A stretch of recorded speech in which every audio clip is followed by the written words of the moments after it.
नमस्कार, मैं हूं रंजीत झा। महाराष्ट्र की सियासत रह रहकर हिचकोले खा रही है और इस बार के सियासी हिचकोले में बीजेपी खुद ही फंसती हुई नजर आ रही है। दरअसल सीजेआई डीवाई चंद्रचूड़ और दूसरी तरफ शरद पवार के सियासी चाल के आगे बीजेपी खुद में ही उलझती हुई दिखाई पड़ने लगी है। नतीजा यह हो सकता है कि बीजेपी की नैया ही डूब सकती है। सत्ता बचाने की जद्दोजहद में बीजेपी अब अपनी भी कुर्सी गंवा सकती है। वहां पर ऐसे सिचुएशंस पैदा होने वाले हैं। तो चलिए खबरों की शुरुआत करते हैं। पहला मुद्दा पकड़ते हैं शरद पवार का। दरअसल शरद पवार और अजित पवार के बीच भी रिश्ते काफी मजबूत हैं और अजित पवार एक ऐसे बयानों के चलते सुर्खियों में आ गए हैं। साथ ही साथ उनके एक और निर्णय ने बीजेपी को चौंकाया है। इसके बाद यह तय माना जा रहा है कि अजित पवार बीजेपी को बहुत बड़ा गच्चा देने की स्थिति में हैं। हुआ क्या है, आज दिन भर खबर चली है कि अजित पवार ने एक कार्यक्रम में यह बयान दिया कि उनके पास पता नहीं कब तक मंत्रालय है, नहीं भी रह सकता है। कब तक रहेगा इसकी गारंटी नहीं है। उनके इस बयानों को लेकर महाराष्ट्र की सियासत में बवंडर सा मचा। ऐसा माना जाने लगा कि कुछ ना कुछ बड़ा करने वाले हैं। शरद पवार और अजित पवार के बीच एक खिचड़ी सी पक रही है और इस खिचड़ी का स्वाद बीजेपी को बहुत ही खराब लग सकता है। और दूसरी तरफ खबर यह भी आई कि अजित पवार अमित शाह की बैठक से दूर रहे। महाराष्ट्र में दो मीटिंग हुई। एकनाथ शिंदे और देवेंद्र फडणवीस के साथ अमित शाह ने मीटिंग की, लेकिन अजित पवार उस बैठक से दूर रहे।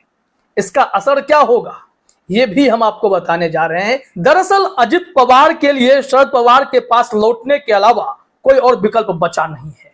वो करेंगे तो क्या करेंगे। मामला चुनाव आयोग में 6 अक्टूबर को भी खुलने जा रहा है। उनके सामने एनसीपी के नाम और सिंबल को लेकर बड़ी लड़ाई है, जिसमें शरद पवार भारी पड़ सकते हैं। वो क्यों, हम आगे बताएंगे। और इसके साथ ही दूसरा पहलू तो आप जान रहे हैं, हमने आपको अपडेट्स भी दिए कि सीजेआई डीवाई चंद्रचूड़ के अल्टीमेटम के बाद महाराष्ट्र विधानसभा के स्पीकर राहुल नार्वेकर शिंदे गुट के विधायकों की अयोग्यता वाली फाइल पर जल्द ही बड़ा फैसला करने वाले हैं। इसके लिए वो भागे भागे दिल्ली भी गए। वहां उन्होंने अपने वकीलों से राय मशविरा भी किया और फिर अपने सीनियर लीडर्स से वहां बातचीत करने के बाद फिर महाराष्ट्र लौट आए हैं। और यह पता चला है 1 सप्ताह के भीतर अब इस मामले में कुछ न कुछ बड़ा होने वाला है। तो यहां पर अगर शिंदे गुट के विधायकों की अयोग्यता पर नार्वेकर साहब मुहर लगा देते हैं, शिंदे तो गए काम से। अब बीजेपी के पास अजित पवार का साथ बचता है। लेकिन अजित पवार क्या करने वाले हैं, यह बीजेपी को अब टेंशन देने लगी है। क्या अजित पवार बीजेपी का साथ देंगे या फिर अजित पवार पल्ला झाड़कर फिर से अपने चाचा शरद पवार के पास चले जाएंगे। अगर चले जाते हैं, शिंदे अयोग्य हो जाते हैं, दोनों परिस्थिति में बीजेपी को नुकसान है। बीजेपी के पास अगर निर्दलीय विधायकों की संख्या को जोड़ दें तो भी ये टोटल 126 ही पहुंचते हैं। ऐसे में उन्हें किसी न किसी रूप में शिंदे का साथ चाहिए होगा या फिर अजित पवार का साथ चाहिए होगा। शिंदे अयोग्य हो जाएंगे, उनके विधायक अयोग्य हो जाएंगे, यहां मुश्किलें आ जाएंगी अजित पवार के पास। अजित पवार क्या करेंगे। अजित पवार ने अगर बीजेपी से कहा कि हम आपके साथ नहीं रहने वाले, हम जा रहे हैं शरद पवार के पास, तो ऐसी परिस्थिति में बीजेपी का साथ देगा कौन। बीजेपी की नैया डूबने वाली है महाराष्ट्र में। 2024 तक यह गठबंधन चल पाएगी या नहीं, इसकी कोई गारंटी नहीं है। ऐसे में इनकी सत्ता डूबने वाली है, यह तय मानिए। अब कैसे यह संभव होगा यह तो आपको समझना पड़ेगा। आपने शिंदे गुट की समस्या को समझ रखा है कि कैसे सीजेआई डीवाई चंद्रचूड़ ने एक तय समय सीमा मांगी है कि आप कब तक शिंदे गुट के विधायकों की अयोग्यता पर फैसला करेंगे। राहुल नार्वेकर साहब एक्शन में आए हैं, अब उसमें बात आगे बढ़ जाएगी। दूसरी तरफ यहां से जो मामला आगे बढ़ेगा वो अजित पवार को लेकर बढ़ेगा। अजित पवार ने बीते कुछ दिनों में क्या सब किया है और शरद पवार कैसे अजित पवार को साधने में जुटे हैं, यह समझना पड़ेगा। वहीं से सारे खेल स्पष्ट हो जाएंगे कि महाराष्ट्र की सियासत में कितने बड़े भूचाल की आहट है। यहां इंडिया टीवी ने हेडलाइन में लिखा भी है, महाराष्ट्र की राजनीति में फिर भूचाल, अजित पवार बोले, आज मेरे हाथ में वित्त विभाग है, कल रहेगा या नहीं। अमित शाह के कार्यक्रम में भी नहीं पहुंचे। क्यों नहीं पहुंचे? यही तो सबसे बड़ा सवाल है। उन्होंने वजह बता दी कि मैं व्यस्त चल रहा हूं और हमने उन्हें जानकारी दे दी थी। लेकिन आपके गृह मंत्री महाराष्ट्र में आ रहे हैं और महाराष्ट्र की सियासत पर वो आपसे चर्चा करना चाहते हैं, तो उस चर्चा में शिंदे फडणवीस होंगे। अगर अजित पवार नहीं है, कुछ तो बात होगी। पवार इतने कच्चे खिलाड़ी तो है नहीं कि अमित शाह की उस सीक्रेट बैठक से खुद को दूर कर लें और उन सब के बीच खिचड़ी पकने दें। यहां खेल तो हुआ है। अब जरा आइए खबर में देखते हैं। यहां इंडिया टीवी ने बहुत ही गहरे शब्दों में बातें लिखी हैं। अब आप सही जगह आकर बैठे हो दादा। केंद्रीय गृह मंत्री अमित शाह ने यह बात एक सार्वजनिक कार्यक्रम में अजित पवार के लिए कही थी। जाहिर है, जिन अजित पवार पर अमित शाह ने 70,000 करोड़ के भ्रष्टाचार का आरोप लगाया था, उन्हीं अमित शाह ने अजित पवार को यह कहकर एक तरह से सभी आरोपों से क्लीन चिट दी थी। लेकिन बीते शनिवार को अमित शाह मुंबई दौरे पर थे।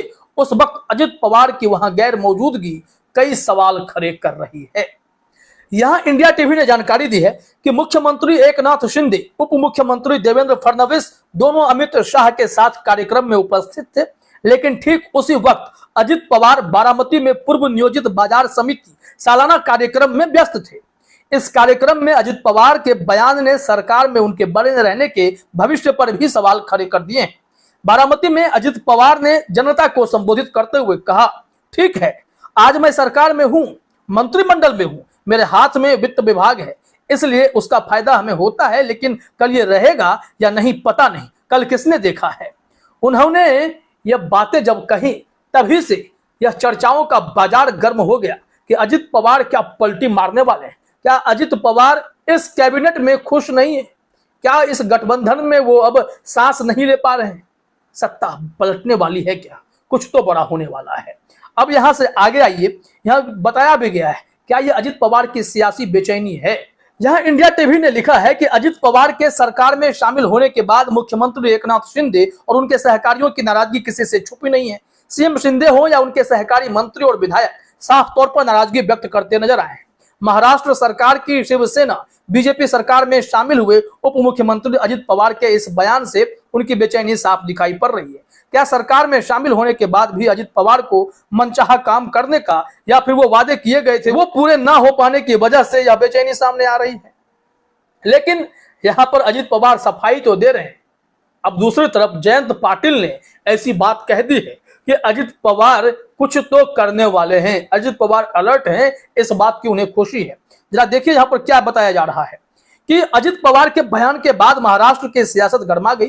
शरद पवार गुट के जयंत पाटिल ने कहा, अजित पवार सतर्क हैं, इसकी मुझे खुशी है। वहां जाने के बाद अब उनका क्या होगा उस पर मैंने कुछ कहना उचित नहीं है। वो वहां खुद की खुशी से गए हैं, उन पर अन्याय हो रहा है या नहीं ये पता नहीं, वो उनका अंदरूनी मामला है, इसके बारे में उन्हें सोचना चाहिए और वो जरूर सोचेंगे। निश्चित तौर पर अजित पवार अब दल बदलने की तैयारी कर सकते हैं। वो बीजेपी के साथ, शिंदे गुट के साथ एडजस्ट नहीं कर पा रहे हैं, ऐसे संकेत मिलने लगे हैं। लेकिन यहां पर गौर करने वाली बात यह है कि आपके मन में भी सवाल होगा कि आखिर अजित पवार बीजेपी का साथ क्यों छोड़ेंगे और शरद पवार के पास जाएंगे तो क्यों जाएंगे? एक तो इनकी असंतुष्टि सबसे बड़ी वजह है। दूसरी वजह समझिए, चुनाव आयोग के सामने अजित पवार के गुट को और शरद पवार के गुट को दोनों को बयान दर्ज करने के लिए बुलाया जाएगा 6 अक्टूबर को। इसके बाद वहां पर एनसीपी किसकी, अधिकार किसका, इस पर विचार किया जाएगा। तो यहां पर एक बड़ा बखेरा खड़ा होगा। अगर शरद पवार के हक में चुनाव आयोग का फैसला आता है तो अजित पवार के लिए मुश्किलें खड़ी हो जाएंगी। वो जाएंगे कहां? उनके विधायक अगर अयोग्य करार दिए जाते हैं तो, क्योंकि उनके भी अयोग्यता वाली फाइल जो है, कम से कम जो कैबिनेट में गए हुए सदस्य हैं, उन सबको लेकर तो शरद पवार ने राहुल नार्वेकर के पास पहले ही याचिका लगा दी थी, इन लोगों को अयोग्य कर दीजिए। हालांकि राहुल नार्वेकर बीजेपी के हैं और विधानसभा के स्पीकर हैं, उनके पास कई याचिकाएं लंबित हैं, फैसले लेने के लिए वो ले नहीं पा रहे हैं। उन्हें जब तक सही निर्देश नहीं मिल जाए तब तक वो फैसला कैसे लेंगे? लेकिन विवादों में तो घिर गए हैं। एक तरफ सीजेआई चंद्रचूड़ का दबाव है, दूसरी तरफ शरद पवार की सियासी चाल है। इन दोनों के बीच फंसती भारतीय जनता पार्टी अब क्या करेगी?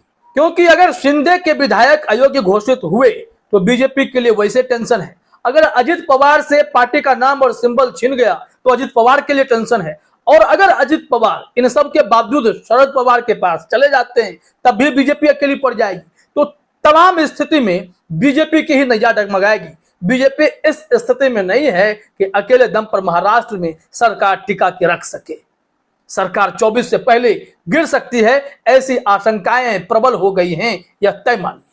यहां पर बताया भी गया है कि अजित गुट के लिए एनसीपी के चुनाव चिन्ह पर कब्जा कर पाना इतना आसान नहीं होगा। नियम के मुताबिक दोनों गुटों को खुद को असली एनसीपी साबित करने के लिए पार्टी के पदाधिकारियों, विधायकों और सांसदों का बहुमत हासिल होना जरूरी है।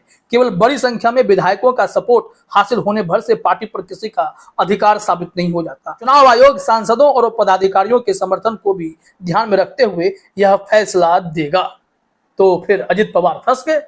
यहाँ पर अगर कार्यकर्ता का जो पूरा ग्रुप है, चाहे कार्यकारिणी में जो भी सदस्य होते हैं, जो उनके संविधान में है, पार्टी के संविधान में, उसके आधार पर तमाम चीजों को परखा जाएगा। अगर चुनाव आयोग ने निष्पक्ष फैसला दे दिया, शरद पवार के हक में फैसला आ गया, तो मुश्किलें अजित पवार की ही बढ़ जाएंगी।